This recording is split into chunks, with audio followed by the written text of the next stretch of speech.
दोस्तों, रूस यूक्रेन के बीच युद्ध के आज 1221 दिन हो गए हैं।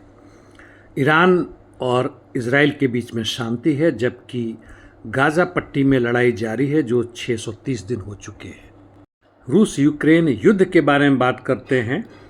यूक्रेन के सैन्य अधिकारियों ने संदेह व्यक्त किया है कि बड़े भारी स्तर पे रूसी सैनिक दक्षिण में आक्रमण कर सकते हैं, और क्योंकि उनकी तैयारी दिख रही है, यानी जापोरिजिया क्षेत्र में।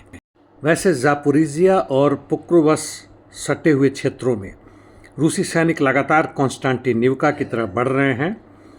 वह इस क्षेत्र में शेवचेंको के बाद याल्टा पर भी कब्जा कर चुके हैं।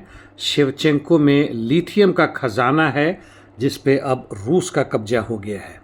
उत्तर पूर्व में स्वातोवो सेक्टर में रूसी सैनिकों ने नोवाया क्रुग्लियाकोवका पर कब्जा कर लिया है। जहाँ तक सूमी क्षेत्र की बात है, उनका बढ़त दक्षिण और पूर्व दोनों तरफ में जारी है। अलेक्सीवका से वाराचीना की तरफ और यूनाकोवका में जबरदस्त लड़ाई चल रही है, जहाँ से जीतने के बाद से रूसी सैनिकों का अगला कदम सूमी शहर होगा। दोनों तरफ से भारी संख्या में इंटरडिक्शन मिशन जारी है, जिसमें ड्रोन और मिसाइल का इस्तेमाल किया जा रहा है। ईरान की खबर यह है कि उन्होंने इस्फहान न्यूक्लियर फैसिलिटीज़ का निर्माण बड़ी जोरों से शुरू कर दिया है, और साथ साथ यह भी है कि ईरान के रक्षा मंत्री चीन गए थे, जहां से वह चेंगडू J-10 फाइटर, जिसके बारे में भारत पाकिस्तान के युद्ध के दौरान चर्चा हुई थी, उसको खरीदने की तैयारी कर रहे हैं ब्लूमबर्ग के हिसाब से।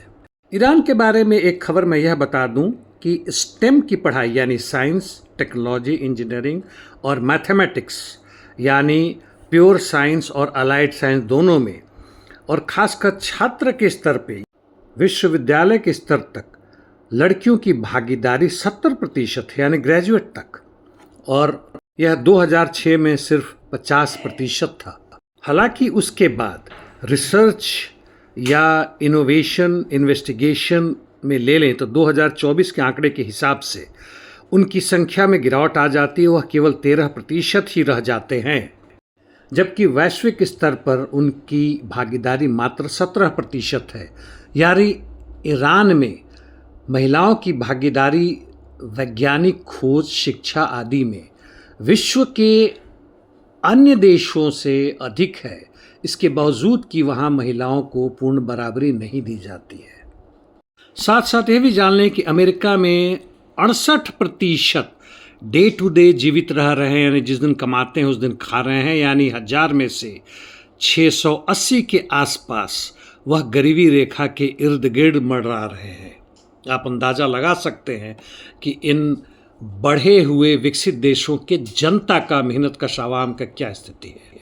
गाज़ा पट्टी में जनसंहार जारी है। हालांकि हमास का गेरिल्ला युद्ध भी जारी है और इजराइल के लिए बड़ा खतरनाक साबित हो रहा है। खासकर इजरायली सैनिकों के बीच उनका मनोबल बड़ी तेजी से गिर रहा है।